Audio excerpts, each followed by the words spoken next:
Nuevamente, buenas noches con todos y todas. Gracias por la asistencia. Vamos a empezar la clase. Por favor, los que podamos prender camaritas, vamos prendiendo camarita. Y las personas que se están dirigiendo a sus hogares, no hay problema, ya la prendemos cuando puedan hacerlo. Eh, Vamos a empezar haciendo un pequeño recordatorio, un recorderis de lo que vimos ayer. Habíamos hablado de qué son los factores de riesgo, cuál es la división de los factores de riesgo para identificar algún riesgo que puedan sufrir nuestros trabajadores. Habíamos conversado que hay el riesgo mecánico, el riesgo biológico, el riesgo químico, el riesgo ergonómico, el riesgo psicosocial y el riesgo físico. Todos estos riesgos dependen de cada tipo de factor de riesgo. Entonces, habíamos hablado de los ejemplos que tenemos de un agente químico puede causar irritación en la piel, irritación en las fosas nasales, irritación a nivel ocular. Todos estos factores pueden ocasionar un accidente a mi trabajador y esa posibilidad de que existe este accidente lo denominamos riesgo. Entonces, esta es la división que nos establece la legislación ecuatoriana en cuanto a la división de factores de riesgo para identificar riesgos laborales. Habíamos también conversado de que si un riesgo se materializa, ocurre un riesgo, vendría a ocasionar un accidente laboral o un daño a mi trabajador. Entonces, hay algunos ejemplos de los tipos de accidente: caídas, tropiezos, todo lo que son pisadas, choques. En estas tablas podemos encontrar muchos ejemplos para nosotros podernos ir guiando y familiarizando con el tema y poder reconocer de mejor forma. Entonces, en esta presentación les dejo unos ejemplos para que los revisen, los analicen y hay muchos más, pero sin embargo hay listados que nos pueden ir guiando y ayudando a tomar mejor criterio en el momento de la evaluación. Habíamos dado el caso práctico de una empresa en donde había un trabajador que estaba expuesto a un químico. Identificamos qué factor de riesgo es, qué naturaleza del contaminante, qué riesgo era laboral y qué accidente se produjo mientras él manipulaba el agente químico. Habíamos conversado de la gestión de la prevención de riesgos laborales, que es prevenir antes de que ocurra algo, y cómo se maneja la protección como un sistema de prevención. Entonces, habíamos conversado del uso de EPP, de equipo de protección personal, que vendría a ser el casco, las botas de acero, los trajes inífugos, trajes térmicos. Todo esto es aquellas protecciones que van sobre mi trabajador. Pero esta es la última parte de la prevención.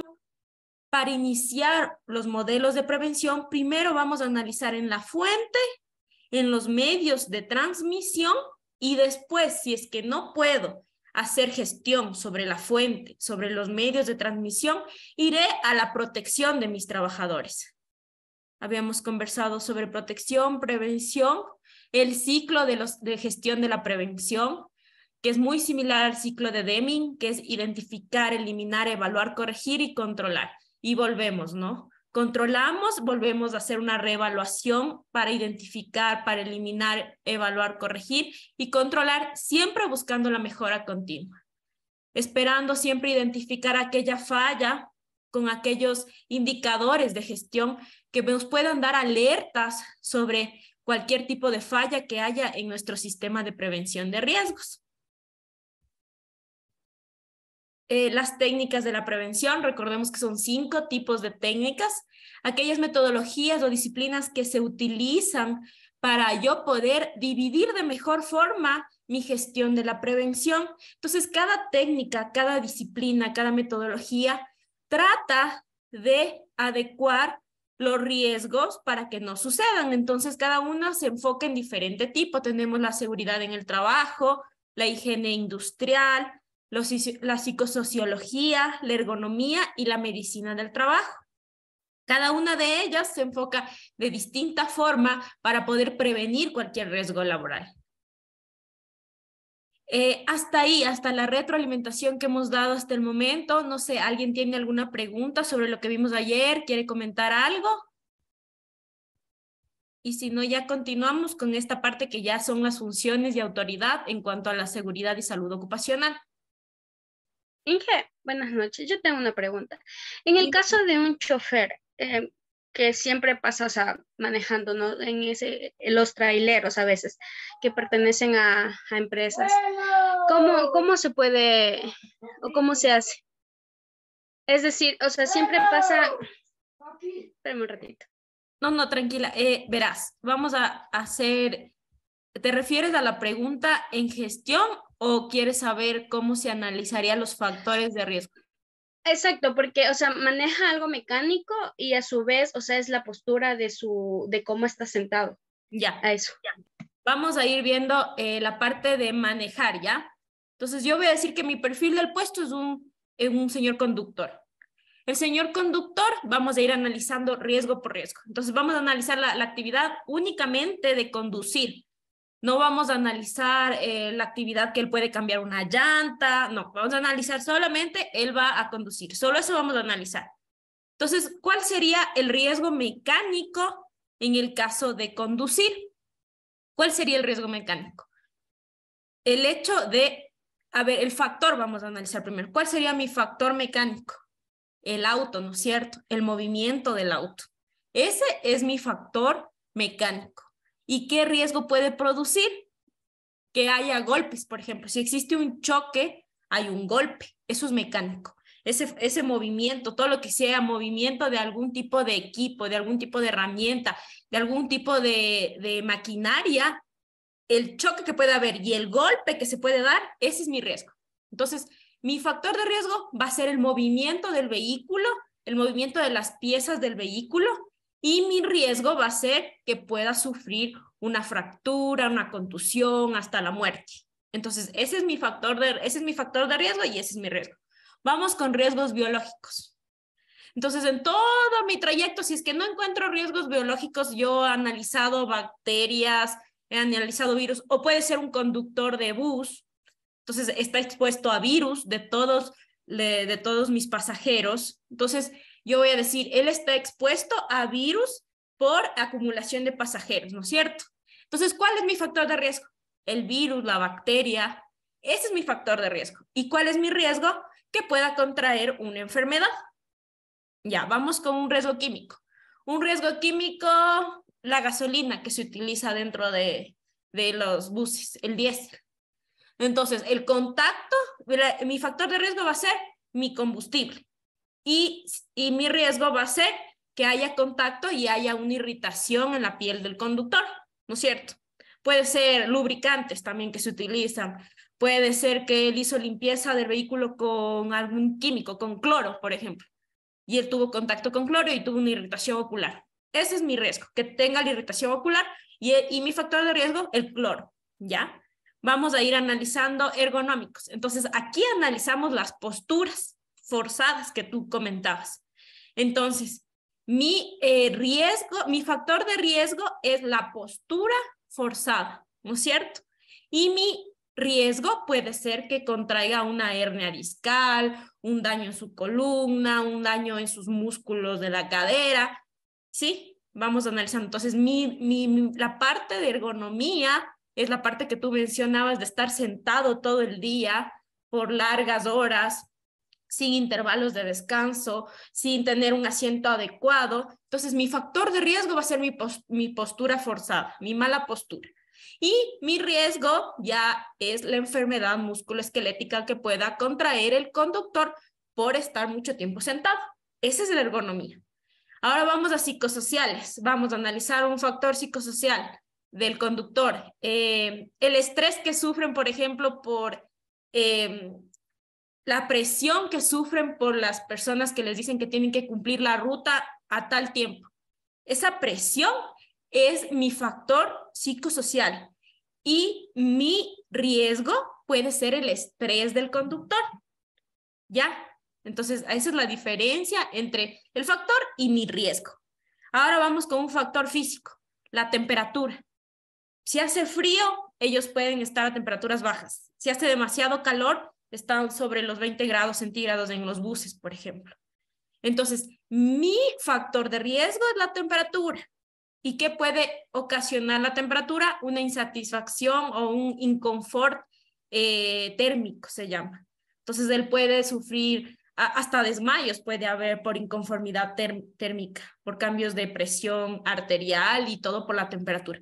Entonces, esa es la manera en que yo voy a analizar, ¿sí? A un conductor, por ejemplo. Voy a analizar la actividad y voy a analizar cada factor y cada riesgo según el factor. Esa es la forma de analizar. Dime, Leonel. Buenas tardes, compañeros. El, el tráfico puede ser considerado como un riesgo un factor de riesgo. Sí, yo lo consideraría o lo adecuaría al factor de riesgo del tráfico en psicosocial por la presión, ¿no? Que puede existir o el estrés que puede sufrir el conductor en el momento del tráfico. Eso yo lo catalogaría como algo psicosocial, ¿no? Es algo que no es tangible como algo físico, biológico, sino va a la parte mental del estrés. Yo lo consideraría el tráfico como un factor de riesgo psicosocial por la presión que ellos sufren, ¿no? Al tener que cumplir tiempos, por ejemplo, les retrasa. Entonces, eso causa el tráfico. Entonces, cada uno está bien, tú identificas un factor de riesgo y tú analizas ese factor de riesgo y dices, ok, puede desencadenar estrés, ¿no es cierto? Y después de eso se hace una valoración. Ya vamos a aprender en las siguientes unidades cómo yo valoro un riesgo, porque hay riesgos que deben ser valorados altos, moderados, bajos, tolerantes. Ahí vamos a ir valorando y vamos a ir adecuando nuestros sistemas y nuestras medidas preventivas según la valoración del riesgo. Ahí quedó claro la diferencia entre factor, que es un riesgo y cómo voy identificando. Para mí sí, clarísimo. Ya. Vamos a avanzar. ¿Alguien tiene alguna otra pregunta? Ya. Avancemos entonces.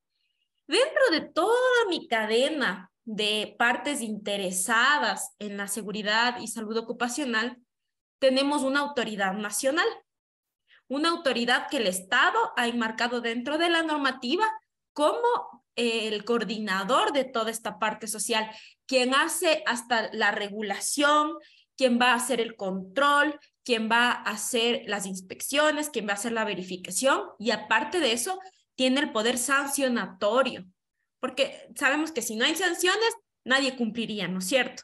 Entonces, dentro de la normativa, el Estado ecuatoriano ha enmarcado ya las partes interesadas de la seguridad y salud ocupacional en Ecuador.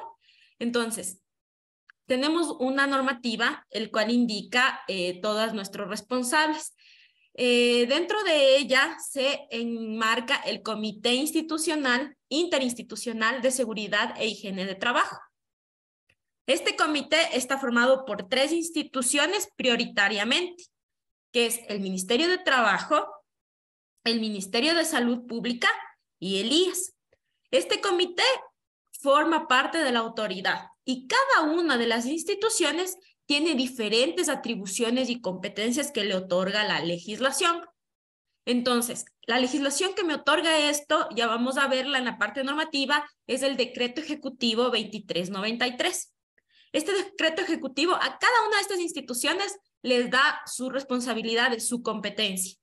Y ellos son responsables ya de hacer las especificaciones para poder cumplir con cada una de sus competencias. Ya, aparte del comité, tenemos como apoyo, como la parte que también nos ayuda en la parte técnica, en la parte de fijar normativa técnica en cuanto a algo muy específico que es la seguridad y salud ocupacional, que es el Instituto Ecuatoriano de Normalización, que es el INEN. El INEN es quien está encargado de realizar toda la normativa técnica, que debe ser, a una normativa técnica que fije el INEN, no son todas obligatorias. No sé si han escuchado, hay 1000 normas técnicas del INEN, pero no todas son obligatorias al sujeto de control, sino que una ley le hace obligatoria a una norma técnica que emite el INE. Entonces, ¿quién hace las leyes? Los ministerios. Entonces, el ministerio dice, ok, INE, yo necesito que se realice la normativa para trabajos en alturas. Entonces, el INE dice, ok, forma un comité técnico con todos los expertos. ¿Cuáles son los expertos? Ministerios de expertos, la parte de la academia, las universidades, la parte de investigación. Se llama también a las empresas privadas que han trabajado en esto y se forma un comité técnico de todos los expertos que ya han trabajado antes en trabajos en altura. Entonces ellos hacen la normativa. Ellos dicen, ok, tomemos de referencia esta norma internacional que es aceptada por la industria, tomemos esta otra norma que es aceptada por los Estados Unidos, y con todas estas normas ellos realizan una norma que se acerca a la realidad del Ecuador. Y se forman estos comités, se emite la norma, le entregan al ministerio y le dicen, tenga ministerio. El ministerio, ¿qué hace? Toma esta normativa técnica y dice, mediante ley, en alguna ley o en alguna resolución o acuerdo ministerial, dice, bueno, para todos los sujetos de control, es decir, a todas las empresas, es obligatoria la utilización de esta norma INE. Así es como el INE fija normativa, ¿sí? Ellos hacen normas técnicas de cualquier asunto que ustedes imaginen, debe existir una normativa técnica. Por ejemplo, trabajos yo que sé, medición de clima laboral. Entonces, ellos hacen una normativa y el ministerio se encarga de hacerla obligatoria. Entonces, el INE es de soporte, de asesoría técnica para todo mi comité y para todos mis sujetos de control. También tenemos el Servicio Ecuatoriano de Capacitación, que es el SECAP. Ellos están encargados de coordinar todo lo que son capacitaciones en cuanto a materia de prevención de riesgos laborales. Ellos forman a las personas para nosotros también poderles dar las capacitaciones a nuestros colaboradores, a nuestros empleados. Ellos están exclusivamente enfocados en la parte de capacitación. Es una parte de soporte técnico al comité. Esa es la estructura de la organización que el Estado ecuatoriano ha enmarcado como autoridad, ¿sí? Además, el comité puede llamar a otros ministerios expertos en algunos temas. Por ejemplo, voy a poner un ejemplo, el Ministerio de Comercio Exterior, de Relaciones Internacionales.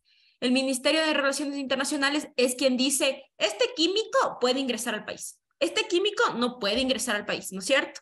Ellos son los encargados de emitir este listado de químicos que pueden ingresar al país. Entonces, también le dicen, ok, este químico está causando cáncer y hay investigaciones de esto. Entonces, el ministerio dice, ok, se quita de la lista.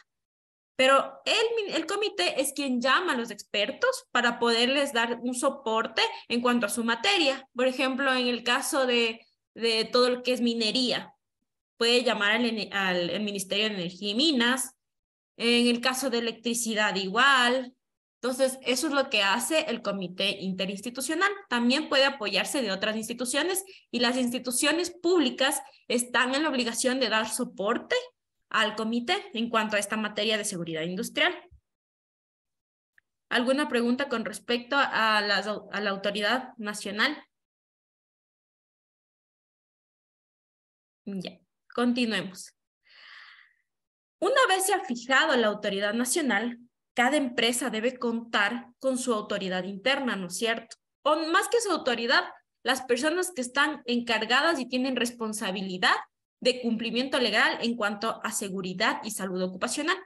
Entonces, cada empresa debe tener diferentes áreas que van a actuar sobre el cumplimiento legal de seguridad industrial.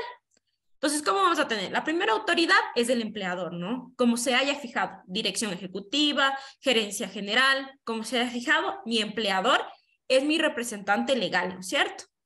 Y mi empleador debe tener 3 aspectos muy importantes para mi empresa. Entonces, va a ser una unidad de seguridad y salud ocupacional con sus delegados, personas que sean calificadas en cuanto a seguridad industrial, que hayan demostrado experiencia, que hayan demostrado formación, que hayan demostrado un perfil de puesto que pueda cumplir con mis necesidades de seguridad y salud ocupacional, vamos a tener esta unidad. Vamos a tener los comités paritarios. ¿Qué son los comités paritarios? Los comités paritarios son la representación del trabajador ante el empleador, que son responsables de también hacer seguimiento a la seguridad y salud ocupacional. Entonces, ¿qué va a hacer? Va a ser los ojos de los trabajadores para yo poder tener voz y voto ante el empleador. ¿Sí? Entonces, de los comités ya tienen, vamos a ver qué atribuciones tienen los comités y cómo se forman los comités según la normativa. El comité está formado por 3 representantes. Son un representante, debe ser del trabajador, del empleador. El empleador fija uno, dice yo represento, tú vas a representarme ante el comité paritario, y los demás son elegidos por los empleados, ¿sí? Entonces los empleados dicen, yo elijo a tal persona porque me parece que tiene conocimiento, porque ha trabajado en el área, porque se conoce los riesgos de la empresa. Entonces yo como trabajador hacemos una reunión y voto para que se formen esos comités. Entonces son representantes de los trabajadores y es una obligación del empleador darle voz y voto ante todo este tema de seguridad industrial. Entonces los comités van a ser el ojo y voz de los trabajadores. Y tenemos, deben ser 3 personas con 3 reemplazos. Igual eso está enmarcado en la normativa, ya lo vamos a ver más a detalle. Y aparte tenemos los servicios médicos. A partir de 50 trabajadores, si es que el riesgo es alto, se debe fijar una unidad de servicios médicos.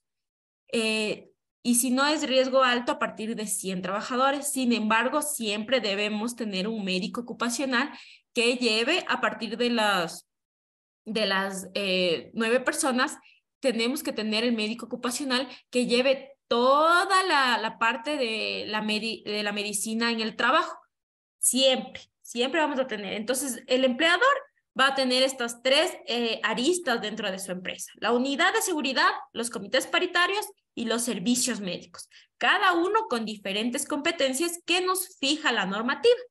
¿Sí? ¿Alguna pregunta con respecto a esta parte?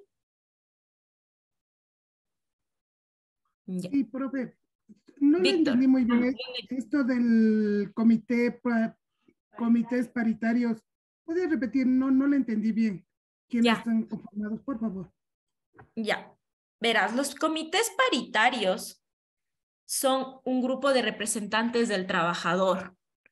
Entonces, ¿de qué sirven los comités paritarios? Los comités paritarios son los voceros de los trabajadores. Entonces, tienen competencias y tienen voto ante cualquier tipo de situación que pueda suceder de riesgo. Te voy a poner un ejemplo, ¿ya? Yo soy delegado de la Unidad de Seguridad y Salud Ocupacional y yo hice un análisis de riesgos. Y en mi análisis de riesgos no consideré la exposición a temperaturas elevadas de los trabajadores. No consideré. Pero hice todas mis medidas preventivas de las otras cosas sin considerar ese riesgo. ¿Ya? Simplemente trabajadores vienen a quejarse a mí, igual no pasa nada. Pero yo tengo un comité paritario, que son representantes de los trabajadores. Entonces yo voy a mi comité paritario y le digo, presidente del comité paritario, me está pasando esto, siento esto, en el reglamento interno de seguridad no pusieron esto, que yo me siento afectado y todo. Entonces, él tiene la potestad de acercarse a mi empleador y decirle, no se está dando esto, no se está cumpliendo con esto, por favor necesitamos esto. Podemos decir que es un gremio, que son como estas entidades que defienden los derechos del trabajador. Eso es el comité paritario. Un sindicato. ¿Perdón? Sindicato, sí, como una especie de sindicato, pero únicamente para salud y seguridad ocupacional, ¿ya? Una especie de sindicato, pero recordemos que dentro de este sindicato va a haber también un representante de mi empleador, ¿sí? pero es como un sindicato, exacto, como que yo voy a defender los derechos de mis compañeros trabajadores porque yo los conozco, porque yo soy trabajador, yo soy representante de ellos. A mí no me contrató el empleador, sino que es algo aparte de mis funciones, porque yo voy a defender los derechos en cuanto a seguridad y salud ocupacional, ¿sí? Los sindicatos son un poco más políticos, ¿no? Pero esta parte del comité es como para más la defensa y verificar que mi empleador esté cumpliendo con las medidas de seguridad industrial. Entonces, yo soy vocero, yo tengo voto, yo tengo voz dentro de todas las medidas de prevención. Sin embargo, soy parte de los trabajadores, soy representante de mis compañeros, ¿sí? Ahí quedó un poco más claro. Sí, Ya, profe, gracias. ya. De Byron, creo que tenía alguien más levantada la mano. Sí, Byron. profe, buenas tardes. Un trabajador puede pertenecer al sindicato y al comité paritario también, o deben ser muy diferentes. No, sí puede. El sindicato no es parte de la estructura, se podría decir, organizacional de la seguridad industrial. Tiene otras funciones los sindicatos, ¿no es cierto? Es más como algo político el sindicato, ¿no? En cambio, el paritario sí puedes pertenecer porque vas a cumplir otras funciones y vas a más enfocarte en la seguridad industrial, en la parte de prevención de riesgos. Entonces, sí podría ser de los dos. Igual el comité es elección, ¿no? Yo elijo como trabajador, votamos, decimos, sí, esta persona sabe más de seguridad, esta persona defiende los derechos, votemos por esta persona. Sí, el sindicato es algo más político, me parece.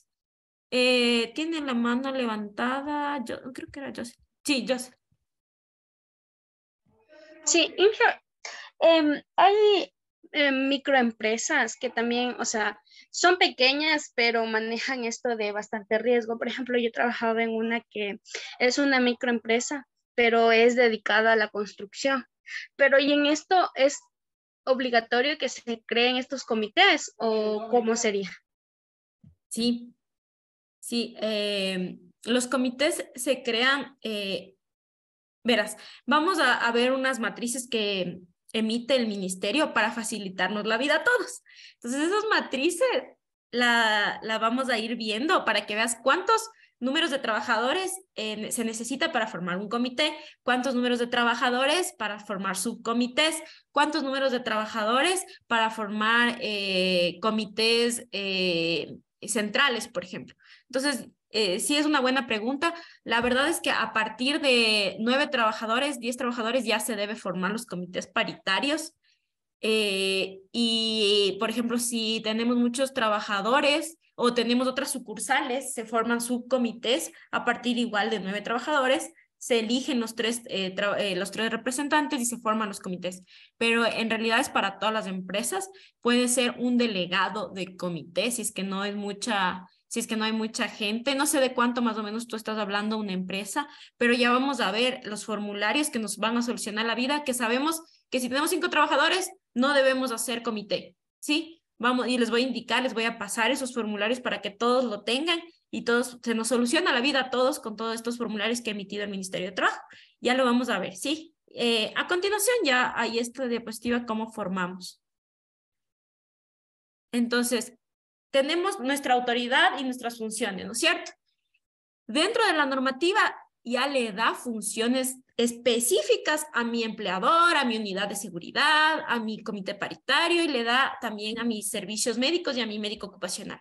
Ya la normativa le enmarca todas estas responsabilidades. Entonces, el empleador tenemos el cumplimiento legal, debe cumplir con toda la normativa que se emita en cuanto a materia de seguridad y salud ocupacional, debe establecer las medidas de prevención según su análisis de riesgos que ha realizado, que sirvan, ¿no? No puede ponerme medidas que sean totalmente erróneas. Y estas medidas la califica el Ministerio de Trabajo. Hay un sistema, una plataforma que se llama el SUT, que es el Sistema Único de Trabajo. En esta plataforma, yo como empleador, como representante, subo mi evaluación de riesgos y subo o cargo todo lo que es mis medidas de prevención. y el ministerio le aprueba esa evaluación. Entonces ellos revisan y ellos te dicen sí, aprobada, o te emiten alguna observación para que mejores tus medidas de prevención.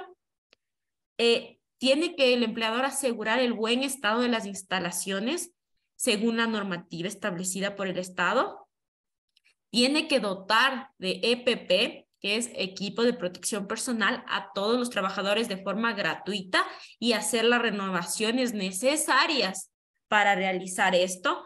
Les voy a dar un ejemplo que me pasó a mí en campo. Había un trabajador que trabajaba con Tiñer, estaba haciendo unos trabajos de pintura, estaba trabajando con Tiñer y el señor tenía la máscara, la máscara de filtros orgánicos, porque el Tiñer emite vapores orgánicos. Entonces, él tenía su máscara de Tiñer, ¿no? Y de filtros orgánicos. Y trabajaba con Tiñer y en ese calor del oriente, imagínense, el Tiñer se evapora más rápido, se volatiliza más rápido y había bastante concentración de esto. Entonces el señor, yo me le acerqué y le dije al señor si es que él sentía que los filtros estaban en realidad filtrando el vapor, filtrando el gas. Y el señor dijo que, yo le pregunté hace cuánto había cambiado los filtros. Entonces yo le saqué los filtros y los filtros eran saturados, eran negros, completamente negros. Entonces fuimos a revisar el registro de su cambio de filtro y los filtros no habían sido cambiados hace 2 años, por ejemplo. Entonces ahí ya hay una inobservancia ante mi empleador, porque él además de darte el filtro, toma, te deja ahí. No, él es responsable de que el EPP esté en buen estado. Entonces recordemos que no únicamente le voy a dotar una vez y hasta que se jubile. No es así. Yo soy responsable de dotarle y asegurarme que esté en buen estado. Entonces, claro, ellos dijeron, pero es que el señor nunca me dijo nada. Eso me dijeron los responsables de seguridad, pero no, pues esa es tu responsabilidad. Tú eres responsable como empleador de dotar a todos y asegurarte que esté en buen estado. Porque, ¿qué podía pasar? El señor tenía una enfermedad, por ejemplo, se le irritaba las fosas nasales.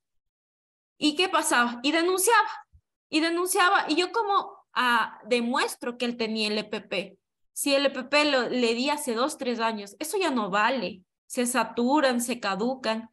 Dime, Lorena.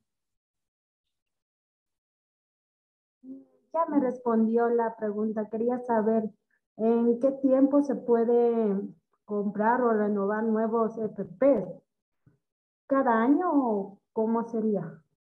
Depende, por ejemplo, del uso. En la gestión pública te dotan cada 2 años de material, pero por ejemplo, si tú vas y entregas el EPP dañado, por ejemplo, un casco también tiene, cada EPP, por ejemplo, un casco tiene de duración, te recomienda el fabricante te dice, el casco le dura 2 años.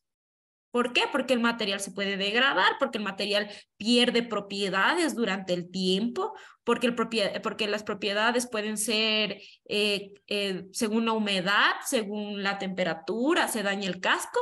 Entonces ellos ya te dicen como fabricante, recomendación, cambiar cada año. Entonces yo tengo que ver el casco, el certificado que cada año se cambia. Entonces yo tengo que cambiarle a mi trabajador cada año. Los filtros usualmente se pueden, por ejemplo, los filtros de seguridad, los de orgánicos que les comento, eso se hace una prueba. Entonces tú te pones la máscara, el filtro y pones alcohol. Si tú percibes el alcohol, quiere decir que ya está saturado el filtro y está pasando el gas a mi trabajador. Entonces se hacen pruebas.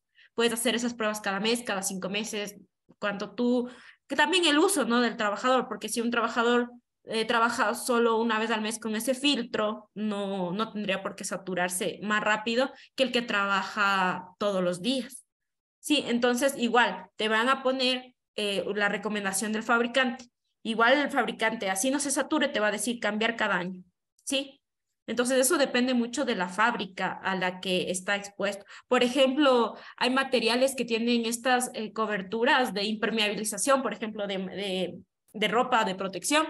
Entonces, esa te dice 50 lavadas, 60 lavadas, 80 lavadas, según la capa de impermeabilización que tenga. Entonces eso ya es de la fábrica. Si tú compras algo chino o compras algo europeo, quizás la fábrica china te diga 1 año. Entonces, para comprar, para dotar, también fíjense en eso. Porque el precio puede ser que me digan $1, pero este me dura $10, pero este me dura 1 año, este me dura 10 años. Entonces, en eso también hay que fijarnos para poder dotar de EPP. Eso también es responsabilidad de la parte del empleador y de la parte de seguridad industrial, que son los técnicos que yo contraté para que establezcan toda esta normativa. Eso en cuanto a EPP. A reconocimientos médicos también es responsable el empleador de realizar todos los reconocimientos médicos, todo lo que hablábamos de exámenes ocupacionales, de ingreso, salida, durante el trabajo. Es responsable también de instruir en riesgos a mis trabajadores. No únicamente le doy un EPP, por ejemplo. No, yo tengo que instruirle y decirle, así se usa. Así tú reconoces que está bien colocado. Todo eso tienes que instruir. Tienes que también informarle a tu trabajador de los riesgos que esté expuesto. Entonces, ahí se les da charlas. A veces, dependiendo del trabajo, si es muy riesgoso, se dan charlas en la mañana, en la noche, en la tarde, para formar a mis trabajadores en cuanto a los riesgos que están expuestos. Entonces, yo le tengo que decir, trabajador, usted está expuesto al riesgo físico de esto, de ruido. Trabajador, usted está expuesto, yo como trabajador tengo mi derecho a conocer a todo lo que estoy expuesto para yo también cuidarme, ¿no? No es únicamente una responsabilidad del trabajador. Si es que ya me están diciendo, si me están capacitando, yo tengo la obligación de cumplir con las medidas de prevención, ¿no? Pero esa parte de instruir, de formar en materia de SSO es responsabilidad de mi empleador. Y también el empleador tiene la potestad o la obligación de paralizar una actividad si es que considera que hay un riesgo alto. Entonces, él puede paralizar las actividades y debe paralizar las actividades. Esas son las responsabilidades de mi empleador que están enmarcados dentro de la legislación. La Unidad de Seguridad y Salud Ocupacional también tiene sus responsabilidades. Y es lo que les decía, una unidad de seguridad se forma, una unidad ya como tal, ¿no? Un coordinador, un líder de seguridad, aparte tengo mis inspectores. Toda esta estructura se debe formar si es que la empresa sobrepasa los 100 o más trabajadores. Y si es que la empresa es de alto riesgo, es menor a 100, pero mayor a 50. Ahí se forma un técnico responsable. Pero siempre hay un delegado a partir de 9 empleados. Si mi empresa tiene 9 empleados, o sea quien sea, la persona que me ayuda en mantenimiento, la persona que me ayuda en limpieza, todos, si pasa de 9, yo tengo que tener un delegado, representante de seguridad industrial, representante de mi empleador. Mi contrato es de delegado. Entonces, yo cumplo mis 8 horas como delegado de seguridad. ¿Sí? Él está encargado de ¿qué? De realizar la evaluación o la unidad. Depende, si la empresa es muy grande, hay una unidad. Si la empresa es pequeña, solo hay un delegado.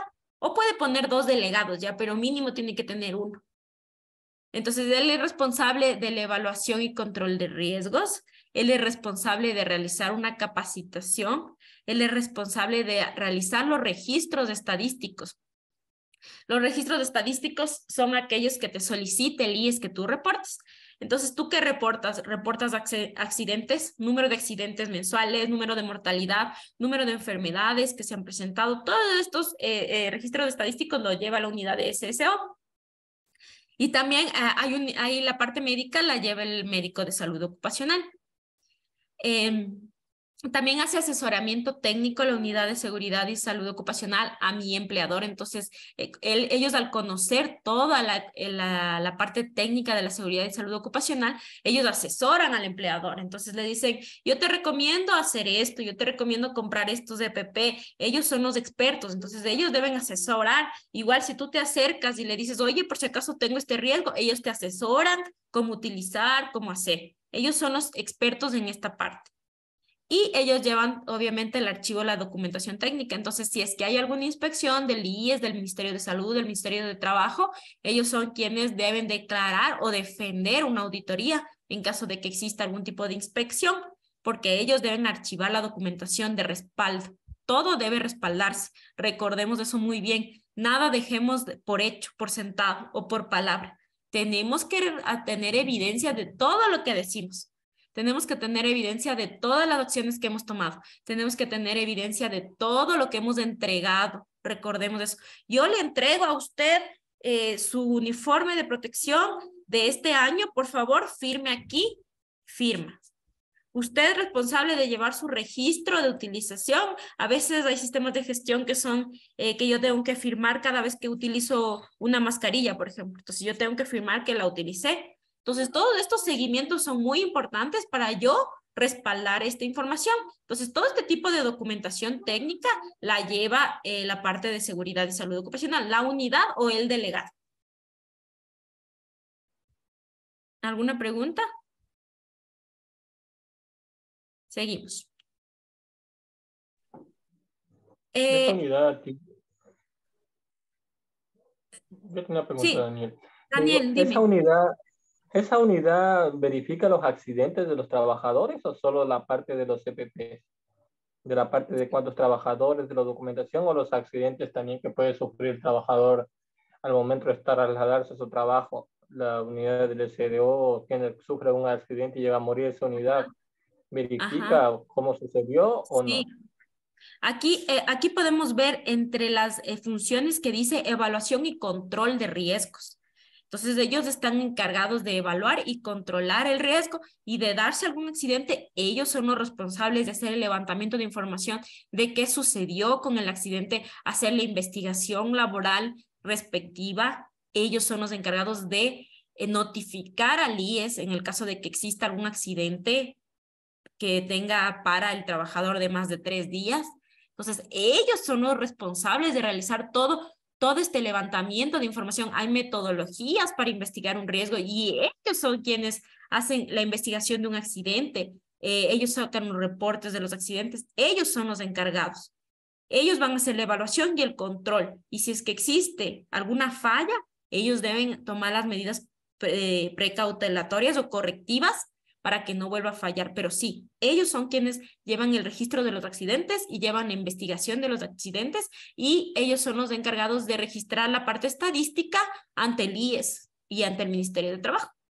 Se debe reportar todo esto y ellos son los encargados porque son los expertos. Muchas veces el empleador lleva muchas cosas, ¿no? La parte administrativa, la parte financiera, talento humano, operativa, de apoyo. Ellos llevan todo, no son los jefes, pero esta unidad es la específica en cuanto a seguridad y salud ocupacional, que contrató mi empleador para eso. Entonces, ellos llevan todo lo que pueda pasar dentro de un riesgo laboral o un accidente laboral. Ellos son los encargados, con el médico ocupacional, pero el médico ocupacional lleva más la parte médica, ¿no? La parte de salud ocupacional. Y si no hay esa unidad, ¿cuál llevaría? Digamos, si la empresa no tiene su unidad, digamos, como decir en los tipos de los guardias, si los guardias no tienen esa unidad y sufre un accidente en el área de trabajo, ¿quién verifica eso? Es que ahí es un incumplimiento del empleador. Y ahí, Porque pero debe digamos, ahí haber. cuando se hace el levantamiento de las investigaciones, cómo le sucedió al guardia, por qué le sucedió, por qué lo mataron al guardia, cómo sucedió a la gente. ¿Esa unidad no se hace cargo o es otra unidad que se hace cargo de, como decir, la unidad que se hace el levantamiento, así? ¿Qué unidad se daría el cargo a ellos? ¿Cómo sacarían información total? Porque a eso se hace un seguimiento porque tienen que pagar un seguro. Y yo pienso que esa unidad tiene que hacer todo el seguimiento para el pagamiento de seguro. ¿Qué unidad se hace cargo, digamos, si tocaba un guardia o un policía o un agente de tránsito? Debe, por ejemplo, de los agentes de tránsito, hay una unidad que debe valorar los riesgos y estoy segura que está el delegado registrado dentro de la plataforma. Ya, en el caso de los guardias, por ejemplo, tenemos que también fijarnos en el contrato, como les dije, porque puede ser que sea un subcontrato o estén trabajando bajo facturación o servicios profesionales. Entonces, en el caso de eso, ¿cómo el empleador te contrató? Porque si yo formo parte de la nómina de la empresa, eso es importante saber, ¿no? Si es que forma parte de la nómina de la empresa y la empresa está registrada como con 10 trabajadores, con 20 trabajadores, está obligada. Pero si es que la empresa únicamente ha registrado como parte de su nómina 4 trabajadores, 3 trabajadores, entonces ahí sí no tienen responsabilidad de tener esta unidad. Pero eso también es importante que conozcamos si es que los trabajadores, los guardias están dentro de nómina y yo estoy afiliándole a mis guardias, yo tengo la responsabilidad de tener esta unidad. Y en el caso de que no hubiese y se presenta un accidente y mi trabajador va a ser atendido en el IES hace una investigación a través de la unidad de riesgos laborales del IES. Hay una unidad de riesgo específica del IES. Ellos hacen el levantamiento y hacen la parte sancionatoria a mi empleador y él cubriría con todos los gastos, ¿no? Y le sancionan con lo que establezca la legislación. Entonces, claro, si es que no cumple, es que no está cumpliendo, no es que va a haber otro delegado que le va a suplir eso. Si es que mi empleador no fijó, no cumple con la legislación. Entonces, ahí existe una inconformidad. Y si es que pasa un accidente, caen las sanciones y todo lo que son actos administrativos ante mi empleador. Entonces, estamos comprometidos a eso como empleadores, como parte de talento humano, también tener esta unidad, asegurarnos que existe esta unidad. Entonces, si es que no hay un incumplimiento y va a tener sanciones si es que existe algún tipo de accidente. Eso de seguro. Creo que alguien me tenía levantada la mano. Sí, dime, Daniel. Y en los servicios médicos, en la parte que es de guardia, casi eso no hay, digamos, como que es en la otra empresa, porque cuando se hacen los chequeos médicos se mandan por fuera. Según donde yo estoy trabajando, eso es, se hace por fuera, y donde yo trabajo hay más de 300 trabajadores, más. No tienen, ¿Y digamos, ustedes servicio qué médico. tipo de contrato? ¿Eres parte de la nómina? ¿Eres afiliado por parte del empleador?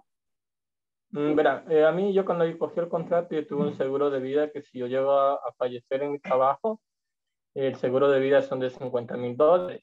Aparte de eso, de lo que te aseguran los hijos, que te dan una pensión hasta que el niño esté un poquito, algo así.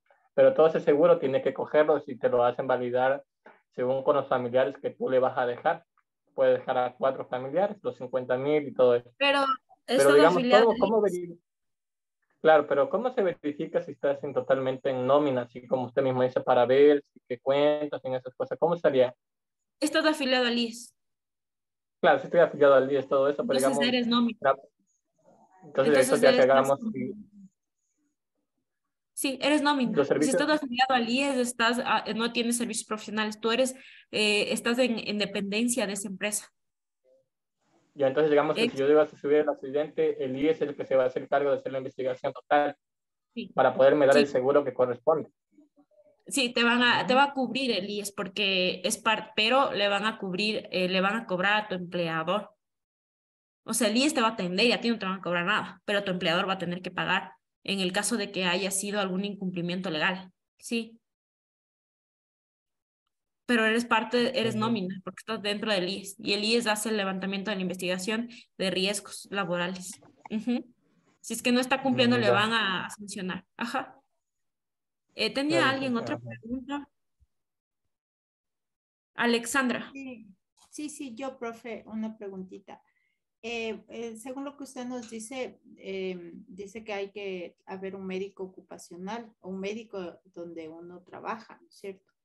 Ujú. Pero, por ejemplo, bueno, yo trabajo, como le dije, soy docente, donde a mí no hay. Y ahorita se daba el caso de algunos de los colegios fiscales que estaban mandando a los médicos de las instituciones, les pasan al sector de los hospitales. Entonces, eso también reclamaban, pues, profesores y padres de familia, porque son instituciones grandes que si sucede algo, entonces decían que deben ir al centro de salud y todo eso. Pero, o sea, aquí cómo se podría hacer, digo, en cuanto a los médicos, porque no en todas las instituciones educativas se cuenta con este servicio. Pero tú perteneces a nómina del Ministerio de Educación, ¿verdad? Trabajas para O el sea, Estado, no, ¿verdad? yo trabajo privado, es privado Ah, donde eres yo privado. trabajo. No, debe Ajá. tener. ¿Y cuántos profesores son?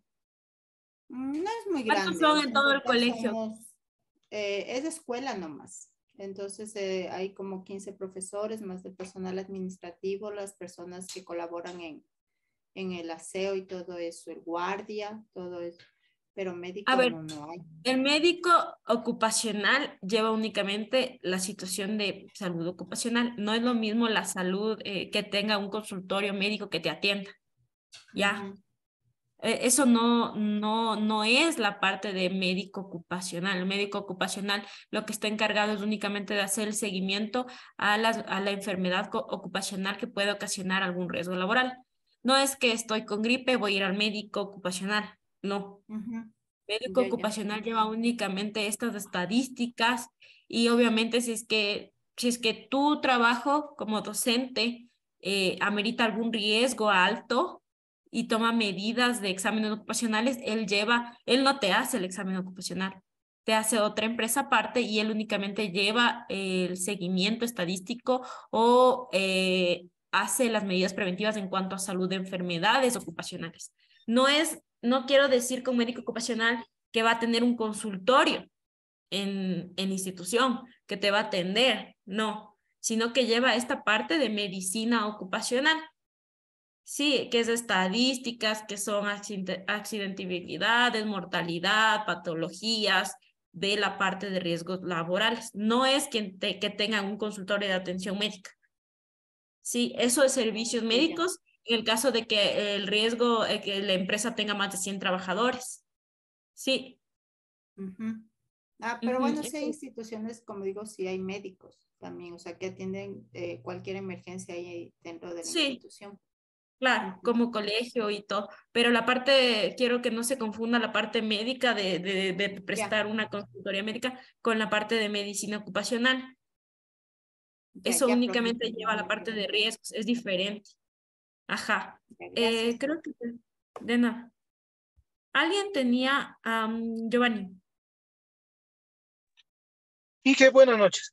Mira, con respecto a, es casi la misma consulta. Usted en mi trabajo, digamos, ahí existe una señora médico ocupacional y ella está implementando un requerimiento para tener, ¿cómo sería esto? Un botiquín de auxilios, un botiquín con medicinas. Y en este caso, como usted dice, yo digamos, me da un dolor de cabeza, migraña o como usted dice, gripe. Yo puedo ir donde ella y ella me puede recetar, decir, debe irse a tomar tantas cosas y decirme, sí, se le puede dar un descanso de un día o 2 días. Sí tienen la potestad de hacer eso, la parte médica, pero, por ejemplo, yo lo tomaría, ¿por qué? Porque un riesgo laboral estás enfermo, entonces tú puedes contaminar al resto. Entonces, en este caso, obviamente podría darte ella hasta un descanso, creo que hasta 2 días. Si es que es a partir de 3 días, ya tiene que ser certificado por el IES. Porque esos 2 días de descanso que te puede dar un médico cubre el IES, ese dinero. Sí, eso cubre el IES. No te paga, por ejemplo, te dan 15 días, te rompiste el pie ya, y tu médico te envía de tu empresa, y tú tienes que tener un descanso de 15 días. Esos valores, esos rubros de pagarte esos 15 días cubre el IES. Entonces vamos ahí a ver un poquito de que los descansos, si es que no están certificados por el IES, no te pague el IES, te pague el empleador. Pero sí podría decirte, te medican, podría medicarte y ponerte mascarilla, por ejemplo, y no te envía a la casa. Eso sí también, pero es potestad del médico. Sí puede el médico darte descanso, el médico de tu empresa. Sí, El médico podría. ocupacional, porque usted le escuché que decía que el médico ocupacional realiza estadísticas y eso. Pues quería que me aclarara. A ver, si es que yo como empleador le digo a mi médico ocupacional, yo solo quiero cumplir con mi normativa. Y yo le digo, solo lléveme las estadísticas, los seguimientos de los exámenes ocupacionales y la atención de todo lo que sea cumplimiento legal. Pero yo no le contrato a mi médico ocupacional como parte de consultoría médica para que si te duele la pancita vayas. ¿Ya? Eso es otro tipo de contrato. Sí, entonces en este caso, si tu médico tiene un consultorio, es que tu empleador te está dando la facilidad de que el médico dé atención a los trabajadores. Sí, entonces tú puedes acercarte y puedes decirle, ¿sabe qué? Tengo esta gripe, esto, este otro. Y esa es parte de la medicina también preventiva, de atención médica que te está dando una facilidad a tu empleador, pero no confundamos la parte de salud ocupacional, que es la que lleva muchos indicadores, la parte de enfermedades laborales, de riesgos laborales, que eso también hace, pero en este caso tu empresa ha contratado un médico que puede acercarte y él te puede dar el reposo que tú necesitas. como parte de la atención médica que te está dando tu empleador, pero no es parte de la seguridad ocupacional. Ella está haciendo la doble función, se podría decir. ¿Sí? Gracias, Inge, muchas gracias. Blanca. Profe, Inge, buenas noches. Una preguntita, ¿cuánto tiempo tiene que durar una lesión? Por ejemplo, si yo me subí a una escalera, me caí, me lastimé la rodilla y, o sea, ¿cuánto tiempo puede el empleador pagarme, qué sé yo, un tratamiento o algo así? ¿Cuánto tiempo es? Es que eso te comentaba, eso cubre el IES, si es que hay descanso o reposo y tratamiento, eso te cubre el IES. Entonces, 15 días, a partir del tercer día ya tiene que ser certificado por el IES y te puede cubrir esta parte, el IES. El IES te cubre los 15 días y los 15 días te paga el IES de reposo que te dieron por esa fractura que tú hayas tenido. Sí. O sea, no va más allá de años así para decir que estoy mal de la rodilla porque me caí y por eso tienen que ellos darme permisos para médicos para irme a hacer ver, para atenderme, así no es así. No, sí. Los permisos médicos no te deberían descontar de tus días de vacaciones. Esos permisos médicos no deberían descontarte de esos días de vacaciones, que tú tienes ya un certificado del IES y todo. Por eso digo, debes certificar tu accidente, tu enfermedad ante el IES, y el empleador tiene la obligación de darte los reposos médicos y también darte el tiempo que tú necesitas para fisioterapias, para tratamientos, y no te deben descontar de tus días ni se te debe descontar tu paga tampoco. Tengo... no sé si Alexandra volviste a levantar o estaba levantado. Me olvidé de bajar, profe, disculpe. Ya, entonces Jessica. Profe, buenas noches. Una consulta. ¿El IES cubre el 100% o hay algún porcentaje del IES y el empleador? Depende. Depende si es que existe en la investigación algún tipo de responsabilidad completa del empleador. Entonces ahí cubre completo el empleador. Ajá. Si es que hubo alguna medida que falló, si es que él no hizo algún tipo de seguimiento ocupacional, ahí depende. Si es que es responsabilidad entera del empleador, no te cubre el IES. Si es una enfermedad, por ejemplo, una gripe, si es que hubo alguna falla de algún sistema y no es responsabilidad de mi empleador, ahí sí te cubre el IES y te cubre a partir del tercer día con certificado. Te cubre el IES completo. Los 2 días te paga el empleador. Ya, pero ¿y pasado de los 3 días? Te cubre el IES. Sí. ¿El 100% o también es igual, depende? Paga el IES. Paga el IES, pero eso te digo, haciendo la investigación, si es que es responsabilidad del empleador, no te cubre el IES. Si es que es algo fortuito como una enfermedad, una gripe, una gastroenteritis, una infección, te puede cubrir el IES. Te cubre el IES, de hecho. Nosotros, los que estamos afiliados, nos vamos a atender y ellos te cubren. Y a partir del tercer día, que tú tienes reposo de 15 días, a partir del tercer día te cubre el IES. O sea, él te paga tu mitad de sueldo. Sí, no te paga el empleador. Ajá. Ya, muchas gracias. Ya. Vamos a continuar con lo que son los comités paritarios. A más de 15 trabajadores yo ya debo formar este comité paritario, que son los que le decíamos que son representantes de nuestros trabajadores que defienden nuestros derechos. Entonces, si mi empresa tiene más de 15 trabajadores, yo tengo que formar los comités paritarios. Y los subcomités son aquellas empresas que tienen sucursales. Yo tengo mi matriz y tengo diferentes sucursales. Entonces, mis diferentes sucursales, si es que pasan los 10 trabajadores, ya tengo que formar subcomités. Entonces, los subcomités, como les decía, defienden mis derechos de trabajador. Entonces, ¿ellos qué hacen? El subcomité y el comité se reúnen mensualmente a tratar temas exclusivos de seguridad industrial. Entonces, 1 hora al mes, unas 2, 3 horas, lo que ellos consideren, se hace una reunión mensual de todo el comité y dicen, compañeros, esto está pasando, no están cumpliendo con esto, podemos pedir esto. En cuanto a seguridad industrial, no vamos a ir a pedir que nos pongan, yo que sé, que nos suban el sueldo, no. únicamente en cuanto a riesgos laborales. Entonces, eso hace el comité, ¿no? El comité debe saber bien la normativa. El comité es alguien que debe estar capacitado en cuanto a normativa. Para poder exigir los derechos yo tengo que conocer, porque no puedo exigir cosas que no puedan ser, que no estén en la legislación, ¿no? Promueven la observancia de prevención de riesgos laborales. ¿Qué es promover la observancia? Promuevo el cumplimiento legal, el cumplimiento de las medidas preventivas. Yo debo defender y fortalecer esta parte para que mi empresa sea un lugar seguro para mis compañeros y para mí, ¿no? Sugerir reformas del reglamento. Entonces, mi empresa tiene un reglamento interno de seguridad industrial. Entonces, yo revisé, como comité, vamos a revisar en esta reunión el reglamento. Entonces, en el reglamento me parece que este artículo falta.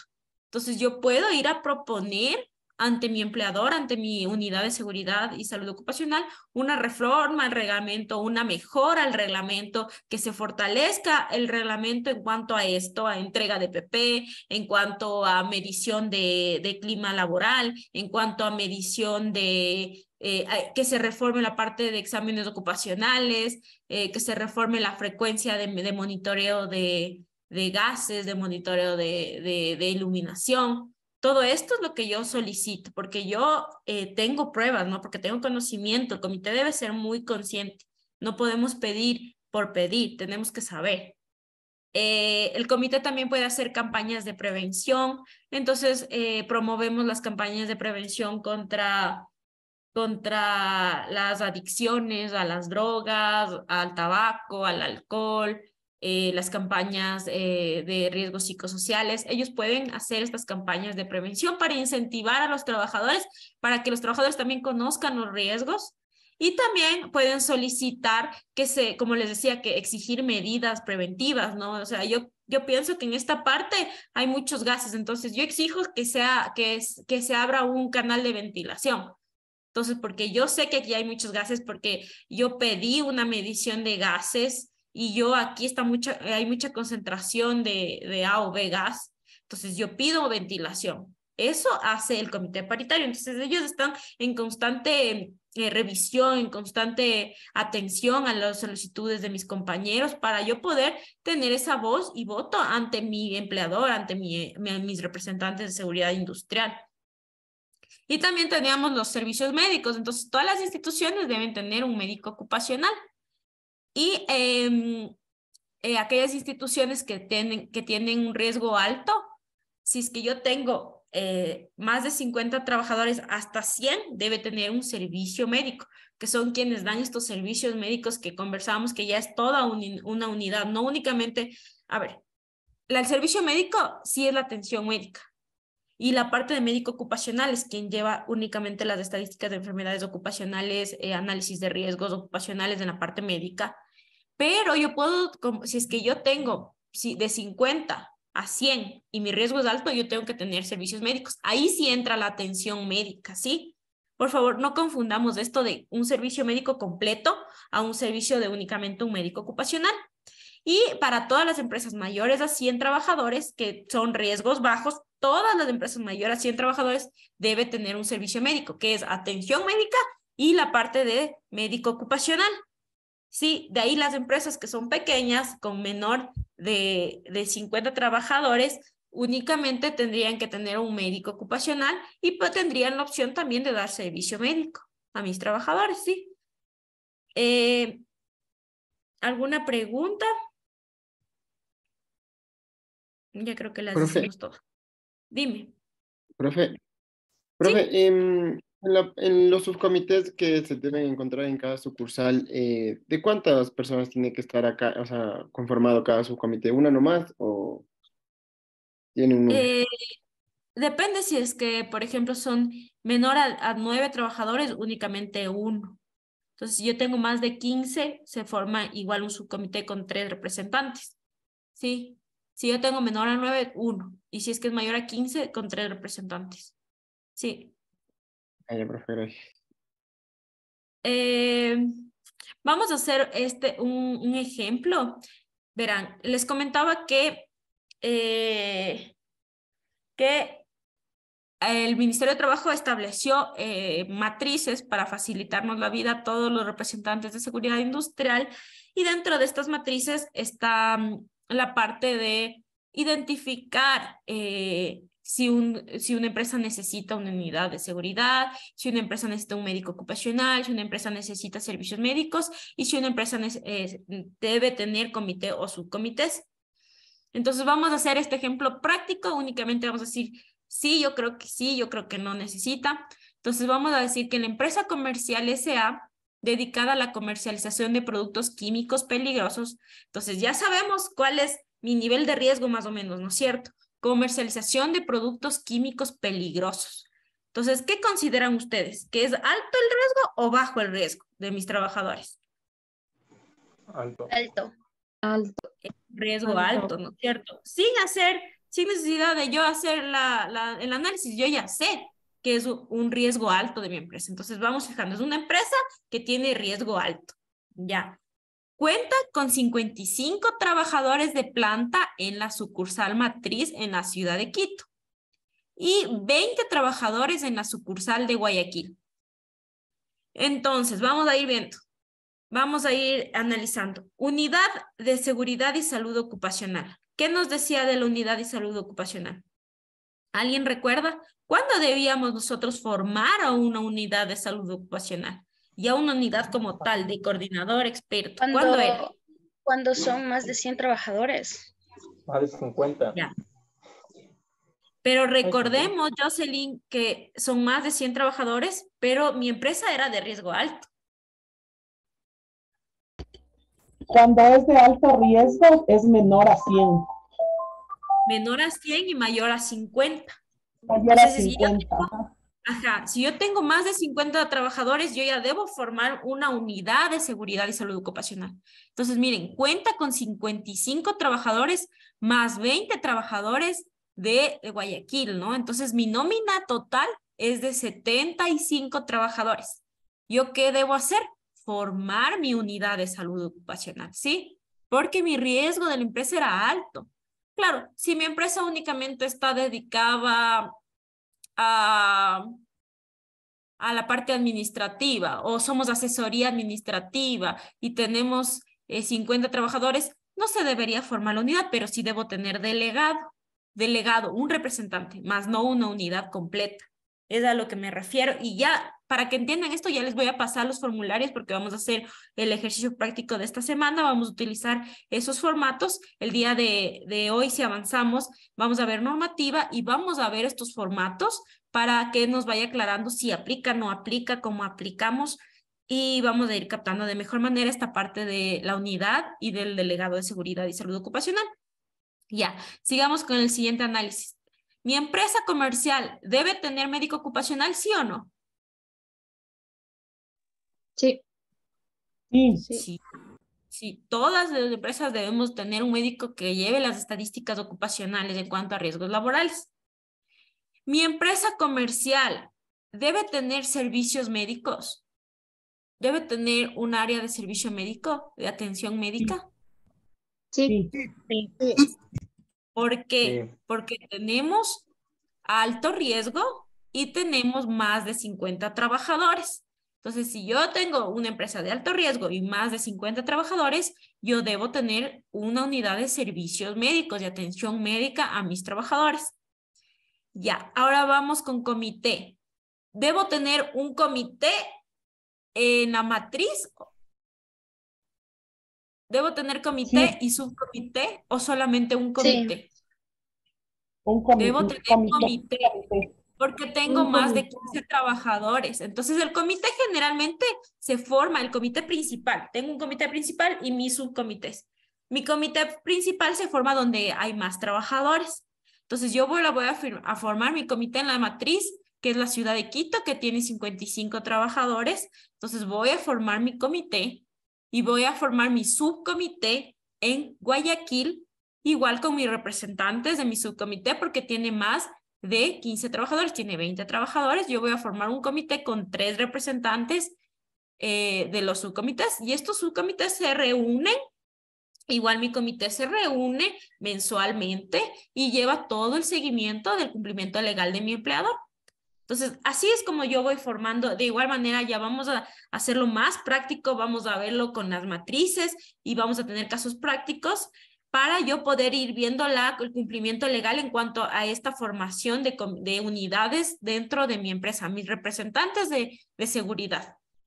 No sé si tenemos alguna preguntita o vámonos ahorita 7:15, un descanso de hasta 7:20 y volvemos para, si es que tienen preguntitas, me la hacen después de la pausa comercial. Entonces, vamos hasta 5 minutitos, hasta las 7:20 a tomarnos un break, vamos a tomar agua, descansemos y de ahí continuamos. ¿Les parece? Gracias, profe.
Ya, chicos, regresemos porque tenemos bastante que ver según lo planificado. Entonces, con respecto a esta estructura interna y a la estructura del Estado como autoridad en cuanto a seguridad y salud ocupacional, si tienen alguna pregunta.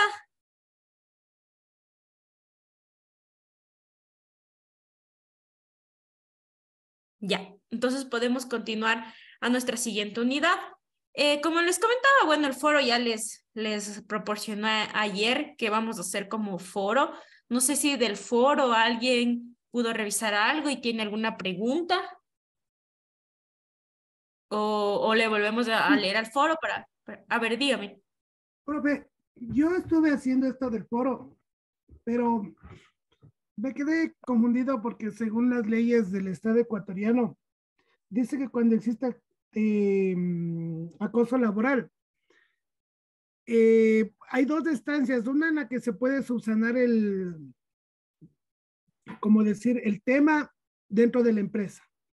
Pero si la persona a la que está siendo acosada quiere, puede seguir a otras instancias para este tema del acoso laboral. Pero lo que me quedó la duda es, en todo esto, ¿qué tiene que ver el Ministerio de Relaciones Exteriores y Movilidad Humana? O sea, me quedé con la duda. El Ministerio de Relaciones Exteriores y Movilidad Humana. En cuanto a riesgos psicosociales. Sí, no, sobre el acoso laboral. Está, incluso yo me bajé el documento en la Flash y verá, o sea, yo me quedé realmente con esa duda porque digo, ¿qué tiene que ver el Ministerio de Relaciones? El Ministerio. A ver, recordemos que les comentaba que dentro de la estructura del Estado, vamos a subirle a la diapositiva, dentro de esta estructura del Estado tenemos nuestro comité, ¿no es cierto? Y como comité y autoridad tenemos estos tres principales. Sin embargo, dentro de la legislación dice que para riesgos específicos, les comentaba, que para riesgos específicos se puede llamar a otras instituciones del Estado que son la autoridad en cuanto especialista de eso. Entonces, por ejemplo, en esta parte de movilidad humana, puede existir alguna responsabilidad dentro de las atribuciones de este ministerio que establezca la parte yo que sé, de acoso, de no inclusión, y por ejemplo, también puede ser de inclusión social, en el caso que sea un grupo prioritario o un grupo. Son varias instituciones que pueden actuar en esta parte de riesgos. Entonces, por ejemplo, si la normativa en la que tú estás revisando o si es que las medidas preventivas, se puede llamar a este ministerio para que nos dé asesoría en cuanto a los temas, porque ellos llevan esta estadística, porque ellos son los expertos de este tema, porque ellos hacen la regulación específica de este tema de movilidad humana. En esta parte de esta legislación, ellos deben tener alguna responsabilidad en cuanto a la parte psicosocial de las personas. Ya, entonces sí puede haber esto. Le puedo leer lo que dice aquí. Dice en el punto 6.1, dice presentación de la denuncia a la unidad de seguridad y salud ocupacional. Dice que la persona puede acercarse voluntariamente, sea sola o acompañada, como se sienta cómoda, para justamente hacer caer en cuenta a la unidad de salud y seguridad ocupacional.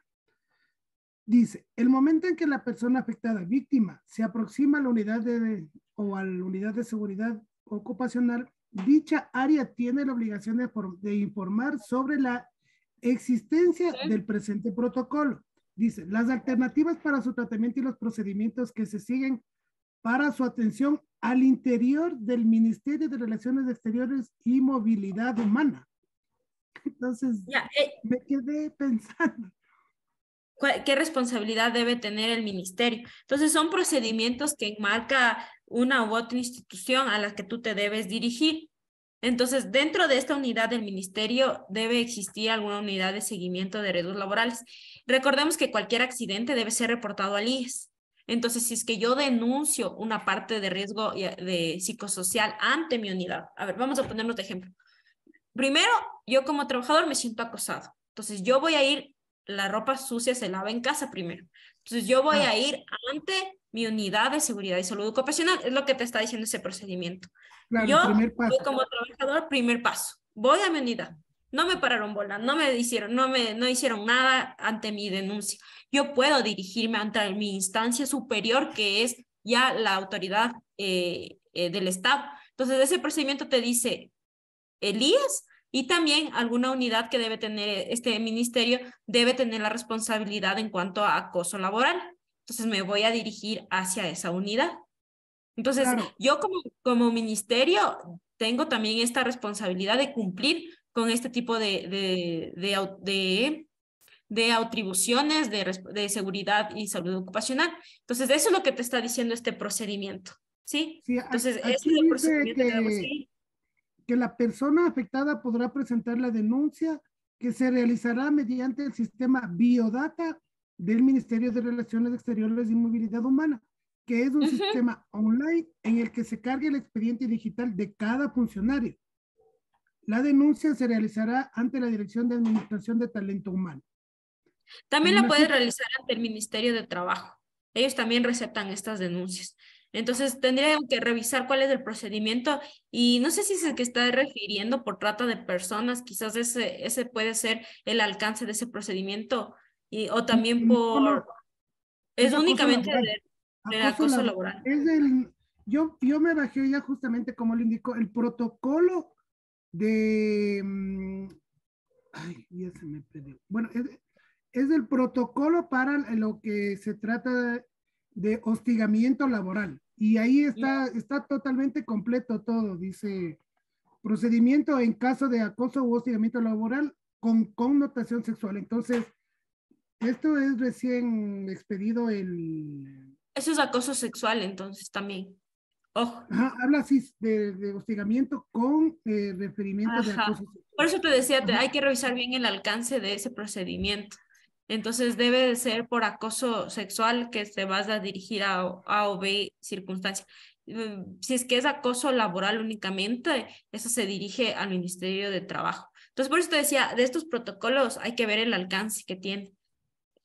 Porque son procedimientos específicos internos de las instituciones. No es como tal una normativa legal para todos, sino son, es algo, un protocolo es algo específico de algo muy chiquitito dentro de una normativa. Entonces está bien lo que has averiguado y está súper bien que lo pongas como medidas, es aceptable. Igual, este es el criterio que ustedes tienen para la búsqueda de este tipo de protocolos. Entonces dices, yo voy a seguir este protocolo, porque hay muchos protocolos, van a encontrar muchos procedimientos de una o B empresas. Entonces está bien que tú la pongas en este alcance, porque hubo un acoso que yo lo consideré de la índole sexual, entonces lo pones así, este protocolo. Sí, no hay ningún problema y está bien. Es como les dije, esto es una investigación que ustedes van a realizar, es su opinión de qué harían ustedes y es bajo su criterio. Yo únicamente lo voy a leer y les voy a hacer una retroalimentación. Si es que tengo algo que quizá observar o también algo que discutir, les voy poniendo dentro de los foros que ya me dieron usuario hoy por fin. Entonces, hoy en la noche me voy a encargar de cargar toda esta información. ¿Alguien más tenía otra pregunta? Estefanía. Profe, una consulta. ¿El Ministerio de Relaciones Exteriores no se vincula cuando existe alguna persona extranjera? Sí, como te digo, los ministerios especialistas pueden dar asesoría al comité o podemos denunciar ante ellos porque también tienen responsabilidad bajo la seguridad y salud ocupacional. Ellos llevan esta parte de normativa. Verán, justo está dentro del decreto ejecutivo 2393 que todas las instituciones son responsables de dar soporte técnico en cuanto a información, en cuanto a seguimiento, para yo poder tener esta información como evidencia de seguridad y salud ocupacional. Entonces sí, también puede vincularse en linternas, del de movilidad humana, los especialistas de, por ejemplo, la parte ambiental, si es que existe alguna contaminación en una área y contamino a mis trabajadores, puede el de energía y minas, puede ser el de electricidad, todos esos ministerios, todos pueden dar información si tienen en cuanto a esta parte de seguridad y salud ocupacional. Entonces está bien, los protocolos que busquen. Sí. Dime. Perdón que le interrumpa. Y una consulta. En el caso, por decirle, si existe algún caso de acoso laboral o acoso laboral, ¿ya? ¿Uno puede denunciar directo al Ministerio de Trabajo o tiene que seguir el protocolo? Yo te recomendaría seguir el protocolo. O sea, puede ir directo a la máxima autoridad. A ¿O tiene que la seguir? Tú tienes que ir a la unidad de seguridad de tu empresa. Y después, si es que no existe alguna respuesta por conflictos de interés, ahí sí voy a los ministerios, a denunciar ante el ministerio. Y una cosa, cuando la persona renuncia, o sea, cuando el afectado denuncia, ¿debe indicar pruebas o solo se puede tener la prueba verbal? Testimonios sí sirven. Los testimonios te sirven. También podrías presentar pruebas de testimonios de compañeros. Todo eso es confidencial, ¿no? El ministerio lo maneja de forma confidencial y tú puedes presentar un testimonio notariado, por ejemplo. Entonces, recordemos que no podemos mentir ante la parte notarial, que eso también es juzgado. Entonces, un testimonio es una prueba, es una evidencia. Testimonios, chats, grabaciones, como les decía, a mis compañeros, si tengo testigos, si yo tengo igual alguna evidencia de que yo ya denuncié eso ante mi unidad, también te sirve como prueba. Entonces sí te sirve también. Los testimonios son también evidencia. Ya, profe, muchas gracias. Ya. Anita, terminemos con Anita y vamos a continuar con la siguiente unidad. Dime, Anita. Ya, Inge, respecto a lo que usted ahorita acaba de mencionar, que también las grabaciones. Pero bueno, yo tengo entendido que el tema de grabaciones, cuando la otra persona no está, o sea, no está consciente de que está siendo grabada, no suelen hacerlas como válidas, porque se envía a como... notarizar también las grabaciones y te hacen un peritaje para ver si la grabación es real. Bueno, eso sí, bueno, no tenía entendido eso, pero de ahí del otro pensé que no, como suelen decir que como no está autorizado por la persona que se le graba, entonces la persona que se le graba únicamente tiene que estar en conocimiento, no tiene que autorizarte a grabarle. Por ejemplo, si tú vas a grabar, te está acosando y dices voy a grabar y ya. Eso no es que él tenga que autorizarte que le grabes, no. Ya, Yo voy a grabar. Ya. Avancemos un poquito en cuanto a la normativa. Para mí y bajo mi experiencia, no es importante que nosotros nos sepamos de memoria toda la normativa. En el artículo 5 del decreto ejecutivo tal, dice tal. No es así. Es importante, sí, que sepamos que existe esta normativa y que sepamos dónde buscar, ¿no es cierto?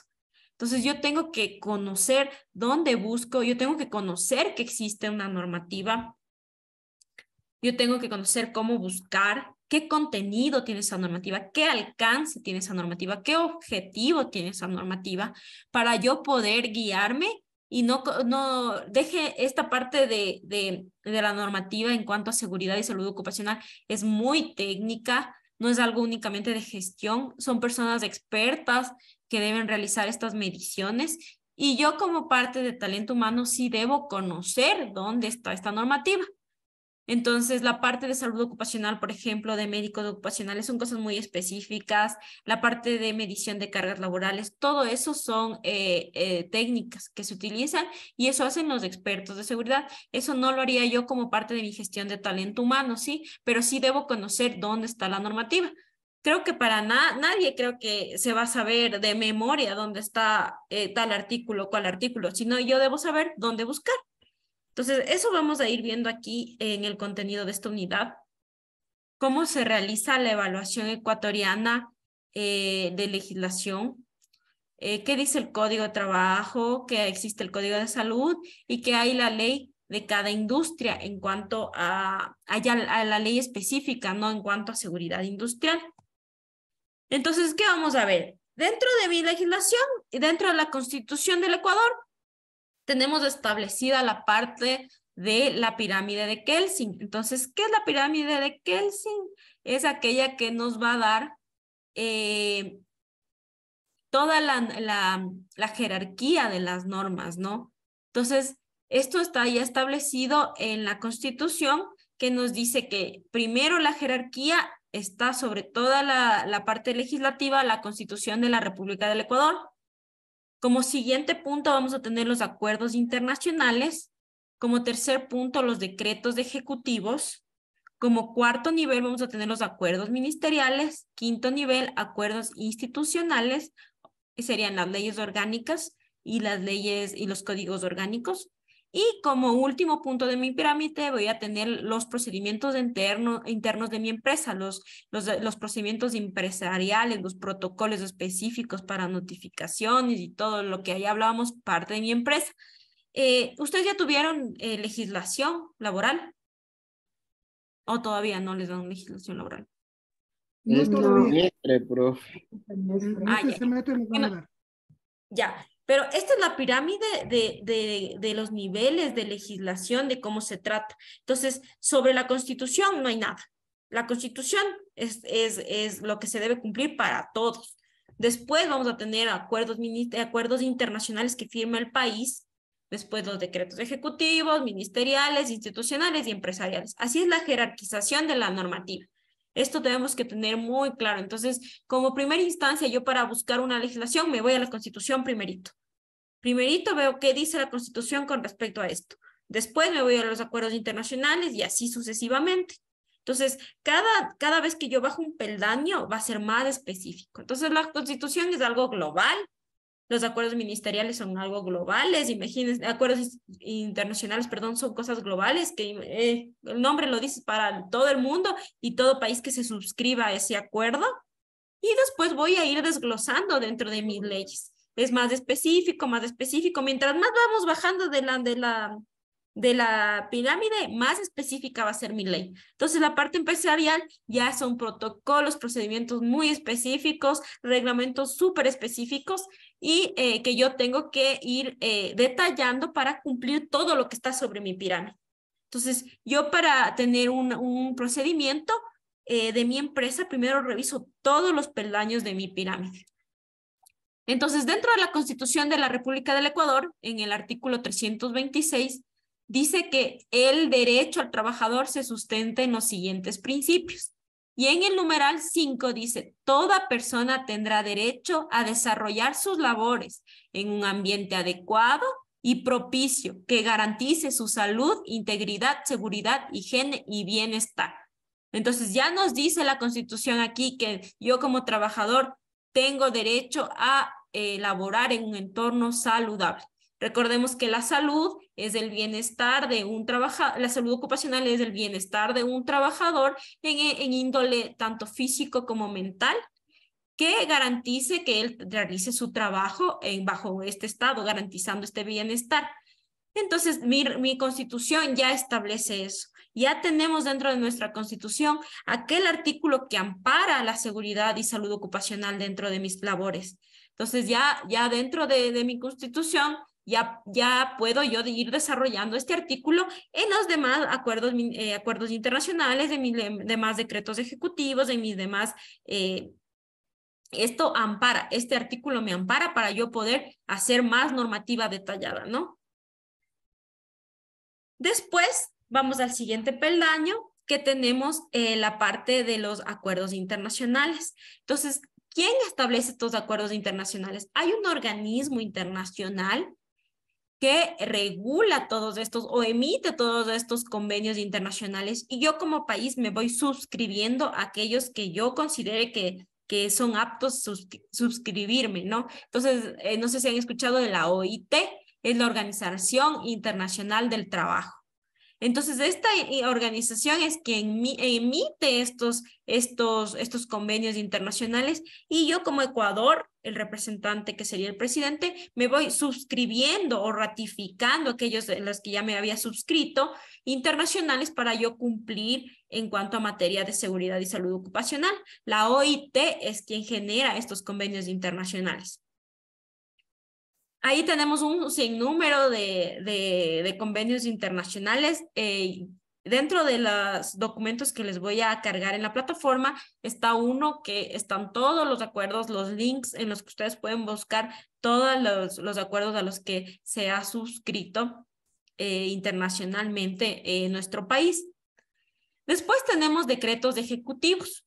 Entonces, los decretos ejecutivos son leyes, están a nivel de una ley. El ejecutivo es, recordemos que la presidencia es quien emite esta ley, estos decretos, entonces estos códigos.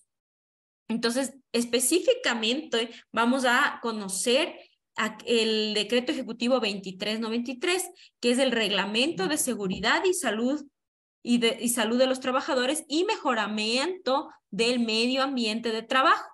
Este es el principal que se utiliza en Ecuador, es el que vamos a conocer para nosotros poder tener conocimiento de en qué debemos cumplir y hay un sinnúmero de resoluciones.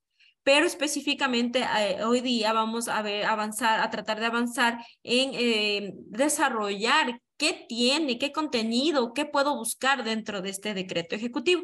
Y de igual manera, hoy o a más tardar mañana en la mañana, yo les cargo en la plataforma para que ustedes también puedan tener este cuerpo legal y puedan ir revisando. Son cosas muy técnicas, hay cosas que son cálculos, hay cosas que me establecen límites máximos permisibles y establece fórmulas para yo determinar esto. Dejémosle eso a los expertos. Nosotros únicamente vamos a revisar la parte de gestión de talento humano para yo poder ver si es que mi empresa cumple o no cumple. Sin embargo, por ejemplo, a esto me voy refiriendo a que se hacen curvas de ruido. Yo como talento humano no tengo esa formación, ¿no es cierto?, de hacer una curva de ruido, de confort acústico para mi trabajador. Eso lo hacen los expertos, por ejemplo. A eso me voy refiriendo. Eso no vamos a topar esos temas, vamos a topar más la parte de gestión, de cómo yo veo si mi empresa cumple o qué debo cumplir, qué no debo cumplir. ¿Sí?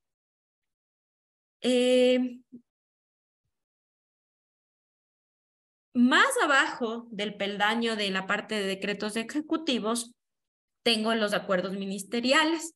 Entonces, aquí tenemos acuerdos ministeriales del Ministerio de Trabajo, el acuerdo 135, que es el instructivo para el cumplimiento de las obligaciones de los empleadores públicos y privados. Tenemos el acuerdo ministerial 1404, que es el reglamento para funcionamiento de los servicios médicos de la empresa. Recordemos, servicio médico a partir de 50 empleados si es que es de alto riesgo y a partir de 100 empleados si es que es riesgos moderados o tolerables. Tenemos el acuerdo ministerial 398 que específicamente habla de prevención de VIH y SIDA. Tenemos aquellos acuerdos ministeriales del Ministerio de Salud, que es el acuerdo ministerial 138, que es historia clínica única. Todos los empleados deben tener esta historia clínica única llenada por un médico ocupacional. El acuerdo ministerial 341, que es el instructivo para aplicación de la historia clínica ocupacional. Toda esta parte de salud pública lo manejan los médicos ocupacionales, no la parte de gestión de talento humano. Entonces, esa parte no la vamos a topar porque eso lo dejamos al César, lo que es del César, zapatero a sus zapatos, eso hacen los médicos ocupacionales. Pero es importante que ustedes conozcan que hay estos tipos de acuerdos ministeriales que mi médico ocupacional debe cumplir. Entonces, yo tengo unos listados, unos checklists, unas listas de verificación en los que le voy a decir, a ver, médico, ¿tiene esto? Sí, ya, sí. ¿Tiene esto? Sí, sí, ya. Entonces, yo les voy a facilitar esos formatos para que ustedes conozcan cómo los manejo, en dónde los encuentro, qué criterios uso para ver si aplica o no aplica. Ahorita quizás sea un poco confuso porque no los he visto, pero ya el día de mañana espero alcanzamos y vamos revisando los formatos para poder hacer también nuestra tarea práctica. Y tenemos también en los acuerdos institucionales, el IES también es una institución capaz de generar regulación en cuanto a seguridad y salud ocupacional, que tenemos el Reglamento de Seguro General de Riesgo de Trabajo. Entonces ahí se indica cómo se reporta al IES todo lo que es accidente de trabajo, la parte estadística, todo este reglamento yo tengo que cumplir que me ha dado el IES. El IES es el responsable de llevar todas estas partes de estadísticas de riesgo de trabajo. Entonces en este reglamento yo voy a encontrar cómo, por qué, qué medio, cómo lo hago, cómo me sancionan si es que yo incumplo. También tenemos el Reglamento General de Responsabilidad Patronal. Es justo lo que habíamos hablado de yo asegurarle a mi trabajador de que yo cubro hasta el tercer día. Si es que hasta el tercer día tengo recurso médico, me cubre el IES hasta tanto tiempo. Todo eso de responsabilidad patronal, tenemos ya un reglamento también establecido por el IES. Entonces aquí ustedes pueden buscar estos cuerpos legales, pueden revisarlos para yo tener conocimiento. No es importante que me lo sepa de memoria, es importante que yo conozca que existen. Y tenemos también la parte empresarial, ¿no es cierto? Entonces ya la parte empresarial, yo como empresa, como unidad de seguridad y salud ocupacional, revisé la Constitución, revisé mis acuerdos, revisé todo. Entonces yo tengo que cumplir con esto y esto. Entonces yo hago un reglamento interno de trabajo en el cual establezco todos la parte de lineamientos, la parte de actividades que yo voy a realizar como seguridad y salud ocupacional, y hago un reglamento, un cuerpo legal que ya tiene un contenido específico que me establece el Ministerio de Trabajo, me da formatos para yo hacer mis reglamentos. Entonces yo me descargo estos formatos y yo voy haciendo mis reglamentos adaptándole a mi realidad como empresa. Entonces, es que yo no tengo riesgos altos, yo no voy a poner en mi reglamento que voy a cumplir con riesgos, con medidas para riesgos altos. O yo no voy a poner que voy a hacer exámenes ocupacionales a todos de sangre. Si yo no están expuestos a nada que pueda afectar a su parte interna, a acumulación de contaminantes, yo no voy a poner eso. Entonces, mi reglamento interno es aquella normativa que ya adapta toda la otra normativa, toda la normativa ya del Estado a mi empresa pequeñita. Entonces, en este reglamento yo voy a poner lo que cumplo, lo que no debo cumplir, ya como procedimientos ya internos, ¿sí? Para mi realidad como empresa. Entonces, esa es la parte normativa que yo debo cumplir. ¿Tenemos alguna pregunta en cuanto a esta parte normativa? Ricardo. Profe, y ya los reglamentos internos de trabajo, eso depende también, eso depende del gestor de talento humano, ¿verdad? Realizar ya los reglamentos. O en conjunto con el Departamento de Salud y Seguridad. A ver, muchas empresas depende cómo la estructura organizacional esté de tu empresa. Y por ejemplo, la empresa en que yo trabajo, la parte de talento humano es quien lleva seguridad industrial. Entonces, dentro de la unidad de talento humano, ellos tienen personal específico de seguridad industrial. Hay otras empresas que tratan diferente forma, la parte de talento humano y la parte de seguridad industrial separado. Entonces, la parte de seguridad industrial es la encargada de hacer normativa en cuanto a la específica de riesgos laborales, pero si está dentro de talento humano es quien va a emitir esa normativa. No sé si me hice entender. Depende de cómo esté la estructura de tu empresa. Si es que forma parte de talento humano, depende de la estructura de tu empresa, no como... No son departamentos separados. Puede ser departamentos separados o puede ser un departamento unido. Entonces, pero deben ser gente capacitada, o sea, no puedo imponer a una persona de delegado de seguridad industrial si no tiene formación.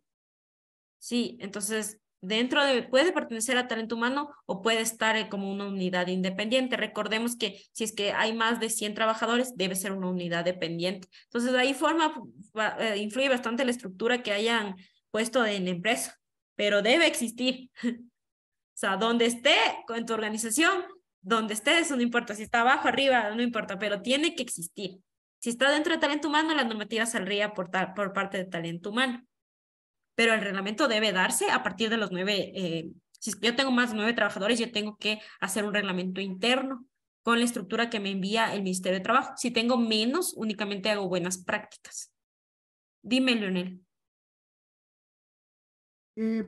Profe, aquí tengo una duda. Siempre es necesario que tanto lo que es el personal de seguridad ocupacional y salud ocupacional vayan de la mano o pueden trabajar por separado. Llevan diferentes cosas, pero trabajan en cooperación, se podría decir. Pero el médico también, es que depende también cómo contrate, ¿no? Si es que mi médico ocupacional está también formado para hacer análisis de riesgos y llevar la parte de salud en el trabajo, pues puede hacerlo. O sea, si es que mi médico ocupacional le da tiempo también, porque yo tengo que ver las jornadas laborales y el tiempo que ellos puedan llevarlo. Pero usualmente se contrata uno de seguridad ocupacional y un médico ocupacional. Pero el de el de seguridad industrial no puede hacer médico ocupacional si no tiene la formación. O sea, no puedo llevar las estadísticas, tiene que llevarlo o tiene que llevar las fichas médicas del médico ocupacional. Pero el médico ocupacional sí puede hacer las veces de seguridad industrial porque puede tener una maestría en riesgos laborales, por ejemplo. Entonces, yo soy médico ocupacional y tengo una maestría en salud ocupacional y tengo una maestría en riesgos laborales, entonces puedo cumplir las dos funciones. Pero un técnico o un ingeniero en seguridad industrial no puede ser médico ocupacional si no ha estudiado eso, si no es médico y aparte se especializó en salud ocupacional. Ajá, ahí ya vamos a la formación de Pero en perfil este caso, digo, dependería, o sea, para que una sola persona, como usted dice, que tiene conocimiento, un médico ocupacional, tiene conocimiento también de lo que es seguridad industrial, tendría que ser según también la capacidad de la empresa, porque si es una empresa grande, no, pienso que no se alcanzaría pues a hacerlo, todas las labores. Sí, es lo que te dice la normativa. Si es de más de 50 trabajadores y el riesgo es alto, yo ya formo una unidad. Entonces la unidad ya debe tener expertos, debe tener ya como tú lo pongas como empresa. No puede ser ¿Qué solo pasa una cuando persona. no hay? O sea, cuando la empresa, o sea, pasa, o sea, tendría que tener y no tiene. ¿Quién se encarga de eso o qué estamento se encarga de eso, de revisar que se esté cumpliendo con la normativa de seguridad y salud ocupacional? El ministerio. Tú calificas a tu empresa, el delegado de seguridad y salud ocupacional, ante el ministerio con el RUC. Todas las empresas deben calificar esto. Entonces, si es que yo no tengo esto, es un incumplimiento. No es que quién me revisa, no, yo mismo como responsable cargo eso. Y si el ministerio se da cuenta, si es que haciendo sus peritajes se da cuenta que tú no cumples, te sanciona. El Ministerio de Trabajo, él es el encargado de revisar todo esto. Él es el encargado de calificar a las personas. O sea, no es que yo puedo enviar a cualquiera. Él te revisa si es que esa persona tiene formación y te califica y te registra dentro del Sistema Único de Trabajo. Si es que no hay una formación, si es que no está calificado, no te lo califica. Pero es el ministerio. Igual al médico ocupacional, también le revisan su formación en el CENESID. Si es que es médico ocupacional y tiene conocimiento en salud ocupacional, le califican. Si es que no, no le califican. Eso O hace sea el que ministerio. no es que viene un médico de medicina general y puede ingresar ahí a hacer seguridad de salud, digamos, salud ocupacional.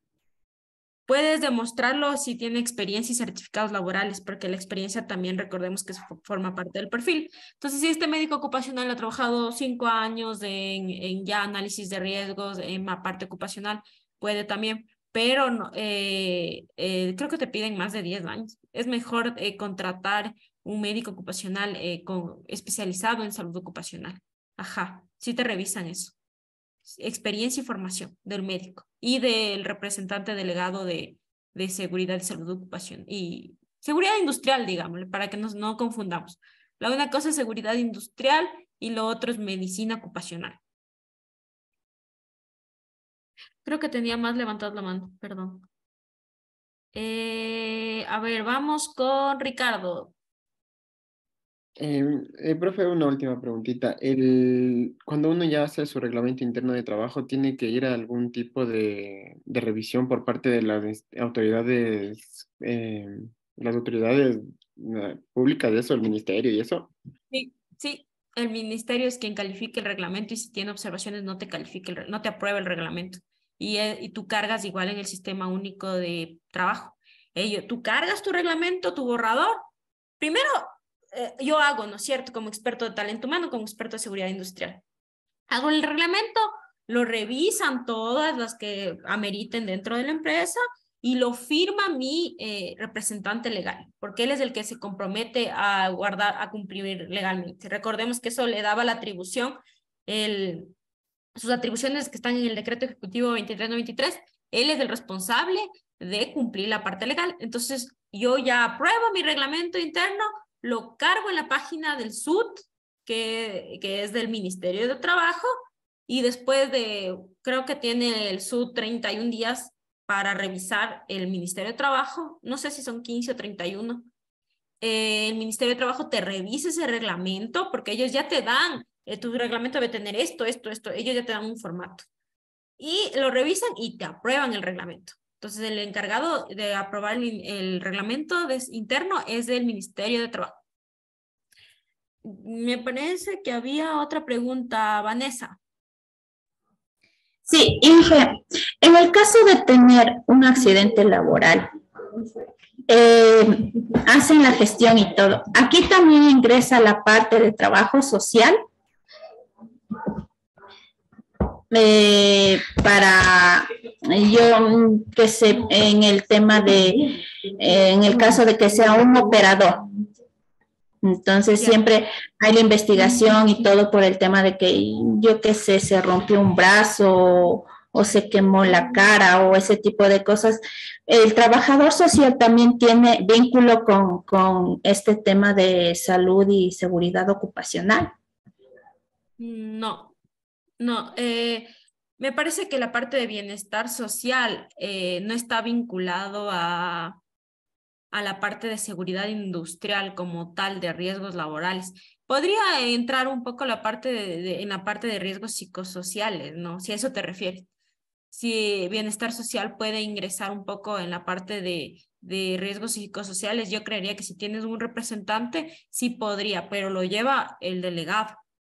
Con apoyo sí podría ingresar el bienestar, pero no tiene responsabilidad de bienestar en cuanto a riesgos laborales. El responsable de la unidad de seguridad y salud ocupacional, y si pueden apoyarse por alguna cuestión de bienestar social. La verdad es que yo nunca he trabajado con bienestar social en cuanto a seguridad industrial. Bienestar social se encarga como de otras competencias, más no de la parte de riesgos laborales, porque es una parte muy técnica y muy delicada. No tenemos que hacer investigaciones técnicas para demostrar algún riesgo. Entonces, más nos encargamos de eso, la parte industrial. La parte de bienestar social, siéndote sincera, yo nunca he trabajado con bienestar social. No sé si es que existe alguna normativa aparte de ustedes que están estudiando talento humano, quizás sepan.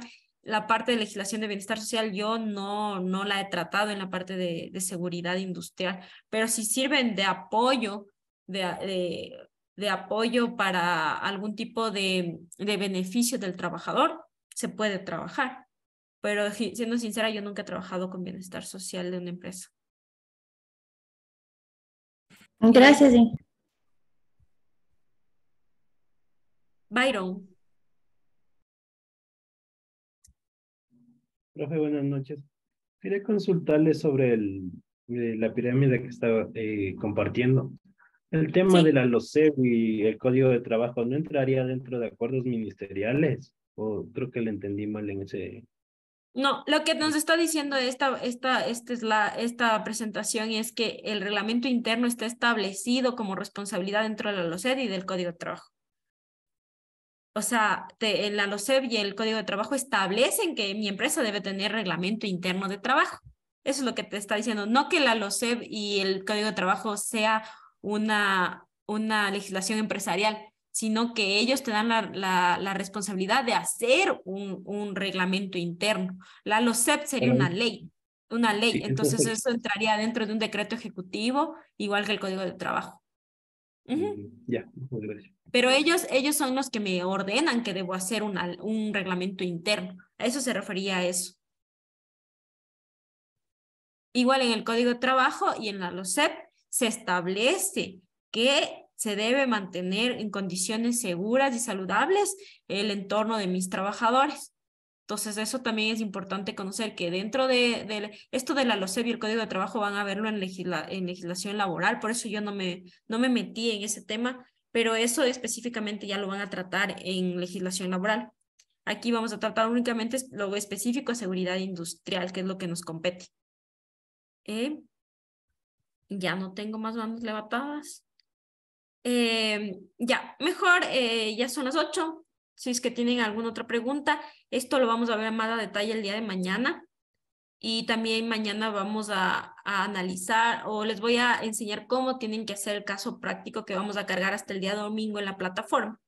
Entonces, recordemos, ya tenemos el foro, mañana vemos el caso práctico y también ya les voy a cargar el cuestionario que ya lo tengo hecho. Gabriela, dime. Buenas noches, Inge. Una pregunta. Yo quería ver si es que se queda unos 5 minutitos porque tenía una consulta, no sobre la materia, sobre otra cosa. Por favor. Ya. Sí, no hay problema. Dime, Sarita. Gracias. Inge, una pregunta. ¿Las clases usted las está grabando, las va a subir? Sí, todavía no creo el canal. Recién hoy me dieron el usuario de la plataforma. Yo las clases sí las estoy grabando. Gracias. Es una política, creo, de la institución, entonces sí me hacen grabar todas las clases. Alexandra. Profe, una pregunta. ¿Todo va a estar hasta el domingo, el foro, el cuestionario, el caso Sí, práctico que dice? Todo hasta el domingo. Todo hasta el domingo. Sí, todo hasta el domingo. Ya, gracias. El domingo lo pueden cargar tranquilamente. Igual yo les voy a ir enseñando, si es que lo siguen avanzando al foro y nos damos unos 5 minutitos la siguiente clase, me van preguntando y vamos avanzando también con el foro. Y con la cuestión del caso práctico, mañana les enseño cómo vamos a hacerlo. ¿Sí?